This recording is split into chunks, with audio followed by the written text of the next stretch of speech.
right, so we're finishing up our basic obedience. This is Blue. He's at the tail end of our 8-week off-leash basic obedience course. So we've got 3 days left, and then he goes home. We've gone through, week 1, week 5, which was collar conditioning. Now this is the final results of everything all combined together. Our basic commands are heel, which is to walk straight away, and inside turns where we turn in towards the dog. We've got here, which is an outside turn, or if the dog is not in our personal space, it means to come to us. We've got sit, which is what that means. Let's go heel, here, sit. We've got down, which is to lay down. We've got no, which is for anything and everything the dog does wrong. We have kennel, which is to get in or get on something. We have quiet, which is for whining and barking. And we have stay. Stay is to stay when I get out of sight. So we don't do sit, stay. I'm making those two words mean the same thing. If I'm gonna put the dog on the doggy bed here and leave the building, then I'm gonna give a stay command. If I'm gonna get up and leave the room and go to the washroom, then I'm gonna give a stay command. So we'll demonstrate all those commands here with Blue. Remember, we do a 3-strike you're out program. So typically what happens is the first offense, the dog gets a verbal no. Second offense, the dog gets a verbal no and a collar correction. Heel, sit. Third offense, the dog gets a verbal no and maybe a little bit of a continuous correction, or might get up on the level of correction with the collar. Also know that depending on where the dog gets stimulated or excited, meaning it's, hey, I see a squirrel, cat, whatever it may be, the dog is willing to take more pressure or correction, and we're willing to skip strikes if needed. If we get to our 3rd strike, one of 2 things we typically do. One is, hey, we probably might not have gotten up enough on the intensity of our collar. Heel, heel, sit. Or 2, we need to simplify and go back to train. Like a lot of times I don't cut the end of my collars off, so I can reach down, grab the tab, help the dog out. All right, so first one we're gonna demonstrate is heel, heel, heel, no, no, heel. Good, heel. Verbal no there, heel, that was it, no collar correction. Heel. Good. Notice if my dog's where it's supposed to be, I don't have to keep saying the command. Heel, heel. I'm saying my commands for a speed change, a direction change, or a correction. Heel, that's a direction change. Speed up, heel. Slow down, heel. Sit. Good. Also going from a heel to a SIT is going to be a big speed change. So you prompt it, an impromptu command with the heel command, okay? Heel. Good. Heel. Sit. Good. Next one we're going to demonstrate is going to be sit. No. Sit. It's going to be the HERE command, okay? No. Sit. Here. Here. Good. So the here command is to come to us. Heel. Heel. Good. And then an outside turn. Here. Here. No. Heel. Good. Heel. Heel. Good. Here. Here.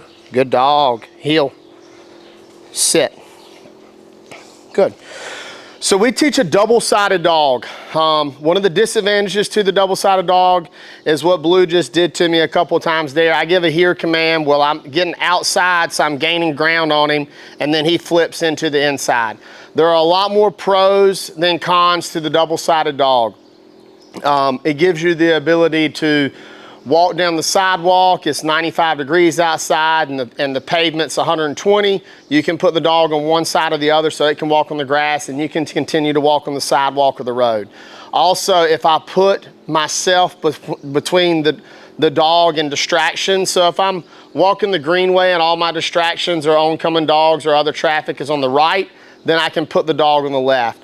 We typically pick a path of egress, meaning we don't walk down the road and be like, oh, here comes somebody on my left, let me put the dog on the right. Now somebody's on my right, let me put the dog on the left. You kind of pick that path for that day and you stick with it. Just like we do in training, today we're gonna show both sides. But in training, we typically do 3 a days, which are 15, 20-minute increments. We get the dog out multiple times a day and we blitz little sessions of what we wanna work on. And then what we do there is that one session would be on the left only, one session would be on the right, third session might be roaming the farm and letting the dog just roam around and getting recall. We'll demonstrate that at the end. So just keep in mind that the double-sided dog has a lot more tools in its bag, but sometimes in tight basics, they can want to switch sides. Typically, we do not apply a lot of collar correction in our personal space for doing that because we're just going to make the dog anxious or buggy, as we call it.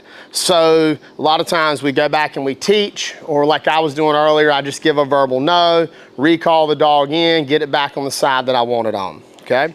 Switch. Good. Switch. Good. So I'm gonna grab my tab and teach a little bit. Heel.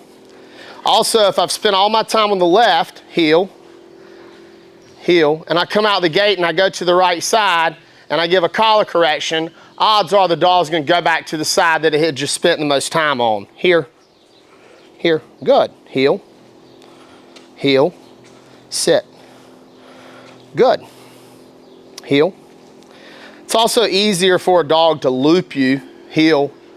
Got 4 legs, so it's a lot easier for the dog to go forward than it is to back in beside you with the heel command. Heel, sit. Good, sit. Good, here, here. Good, heel, sit. Also remember, dogs communicate better with body language than they do verbally. So when we're calling that dog into us, we're stepping back with the leg that we want. They're looking at you from the waist down.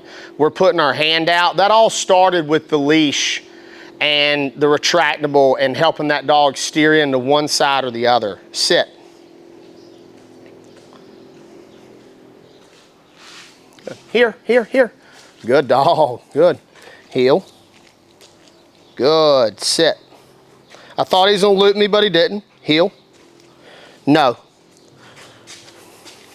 Heel. Heel.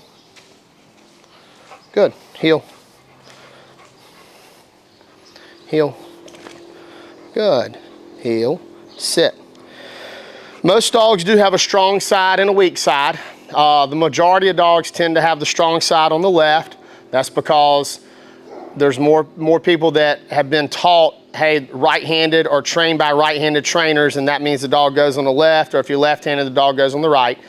The biggest thing about this double side thing is to use it to your advantage. I have some people like, hey man, I'm right-handed, I'm strong in my right hand, so I want to have that side to hold the dog.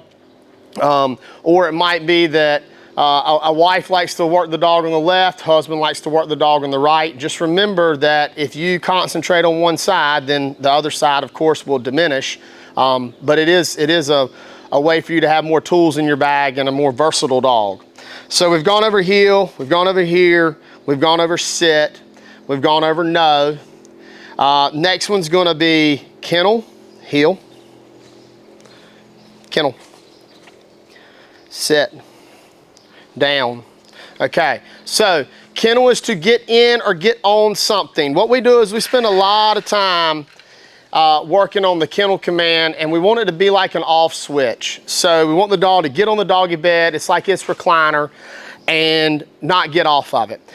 In this example, This is kind of like a kid game. When the dog gets off the bed, the floor becomes lava. Same correction process. We give a verbal no when the dog gets off, and then we go back to the kennel. And then if the dog does it again, we give a verbal no with a collar correction, so on and so forth. I tell a lot of people when they pick their dog up and they go home, at the beginning for the first week, dog's gonna probably be glued to you in your house. This is a good rainy day project to work on. You sit down, watch some football, baseball, whatever it is. Hey, I'm gonna get up, go get a glass of water. I'm gonna work on the dog staying on the doggy bed. If it gets off, no big deal. You don't have to crucify it, just work on, no, kennel, put the dog back on the bed. This is where we introduce stay. So I give the dog a spot to get on that it kind of turns off like a light switch. And then I work my way out of the room, stay.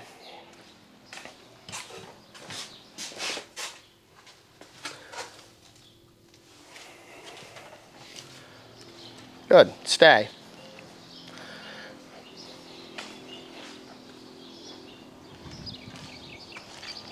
Stay.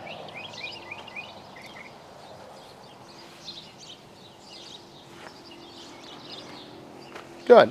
So I want stay to be different than sit or down. I want it to be, hey, I'm coming back, I'm leaving the room, don't go anywhere, okay? Another thing that I failed to mention is during this process, we don't do a lot of down and formal basics, and we don't shock a lot with the e-collar on the down command. Two reasons why is one, when we roll into our gun dog program, I don't want to give a sit and a collar correction, or I don't want to give a down and formal basics. And then what happens, I start blowing a whistle for the dog to do casting, and it tries to go one step further.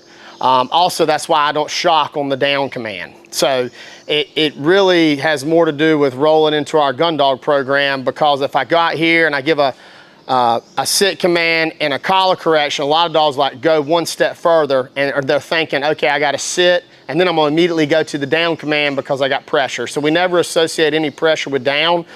We teach it on this doggy bed. We start with our pinch or our Delmar Wonder lead and pull down on the dog. A lot of times when you bend down in the dog's personal space, they want to get in your personal space. A lot of times we'll work the lead under our foot to help pull down. And that's why we do it on the doggy bed. Let's talk a little bit about some pressure, and we talked about verbal no and collar correction, and 3 strikes you're out. So if the dog doesn't sit, I give a verbal no, then I turn around, dog doesn't sit, I give a verbal no and a collar correction. That is called direct pressure. It is directly related to the command that I'm giving. On the kennel command, we use what's called indirect pressure, and I referred to it kind of as the floor's lava. So if my dog comes up to the kennel, doesn't get on the kennel, I don't go kennel shock, because what ends up happening is the dog directly associates the kennel with the shock, and then they're like, ooh, I got shot, I'm gonna avoid it. So indirect, we would, if you didn't want to load up or get in the mow marsh or whatever it may be, we would give a heel and a sit and a collar correction, even if the dog sat, and then we follow up with the command that we want it to obey. So if you think about it, we're giving the dog a way out. So we're making kind of this a little hot spot in our personal space, and then the way to avoid that hot spot is to obey the command that I just gave, okay? Here, here, here, here, good. Here, heel, heel, kennel, kennel, good. Mow marsh, same thing. So we're looking to use this kennel command to, if you want your dogs on the couch with you, get on the couch, on the bed, jump in the car, so on and so forth, to get in or get on something. So I think we've gone over all of them except one, which is quiet. Quiet is used a lot in our kennel. Dogs get real wound up in the morning and the evening. It's feed time. We go in there and we work on a quiet command. We teach quiet. We don't just put on a bark collar and work on the quiet command and let the bark collar do it. Dogs need to be collar conditioned before somebody's going to resort to a bark collar. So quiet is not one that we get to use a lot with probably 90% of the dogs. We'll get more quiet with dogs that get real wound up when their owners come. And like I said, it's more so to do in the kennel. And then it helps transfer to a crate, or the dog getting anxious and barking in the car, or the dog just barking at the house when the UPS man pulls up. That's where all those quiets go into play. Good. So we're going to give a brief review. We've got heel, here, sit, down, no, kennel, quiet, and stay. That's our 8 commands, okay? Here, here. Also, these dogs, when they start getting on the doggy bed or all that, kennel, good.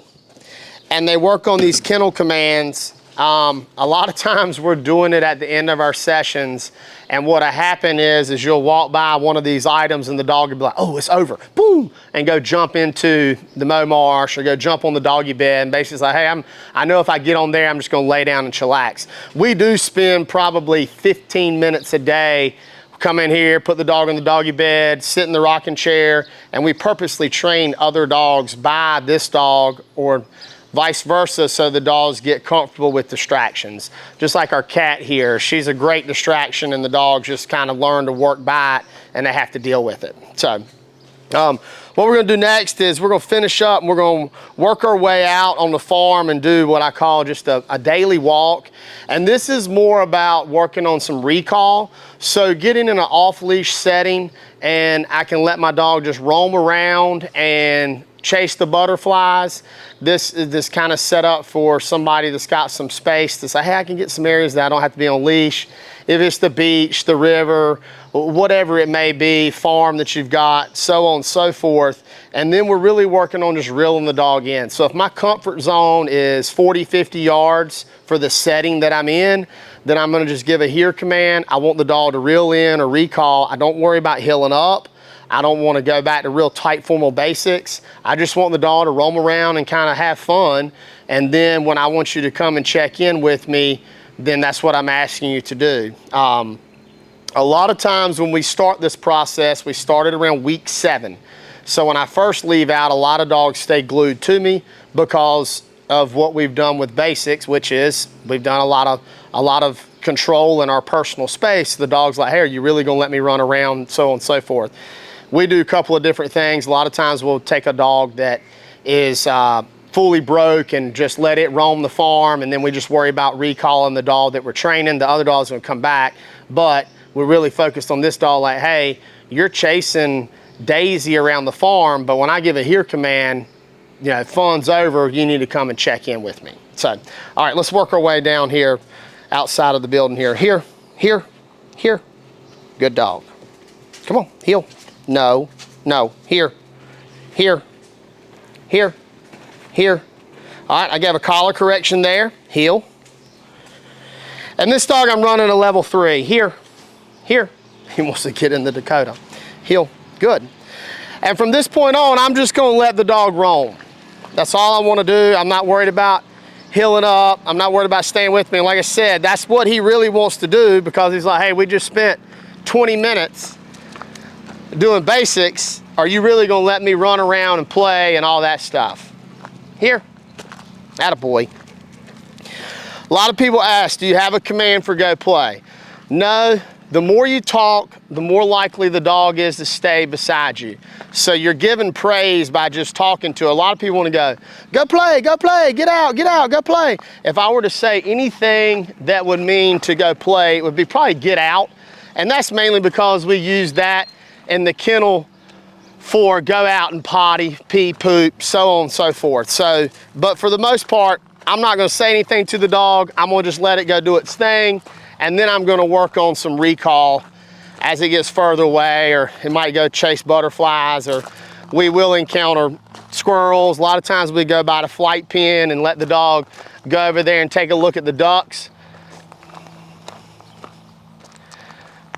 Here. Here, good. Atta dog. So 40, 50 yards away, it was fine. He was gonna go check out the swim by pond, but I'm really just working on just honor my here command. When I say it, come and check in. Like I just showed, we're not looking to heal up and get into basics. It's more about, hey, I want you to go have fun and I can call you back to me.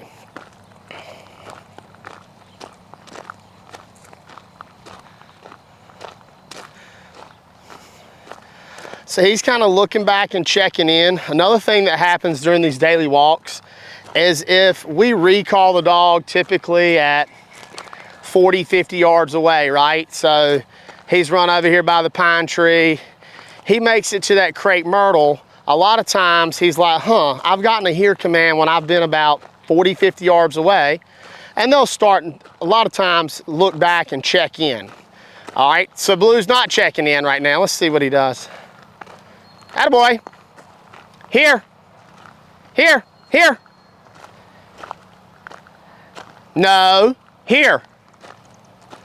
All right, no collar correction, just a verbal no, recall. So he kind of looked at me, but he wasn't like, I'm coming back. So on the hear command, if the dog is giving effort to come back, you're not going to want to keep giving a collar correction or verbal no. Reason why is because it's already let you know, hey, I'm on the way back, I'm coming. So a lot of people will be like, here, here, here, and then they'll work on the collar until the dog gets all the way back. If he's busting butt to get back, when he makes that original commitment to come back, you can quit with the pressure.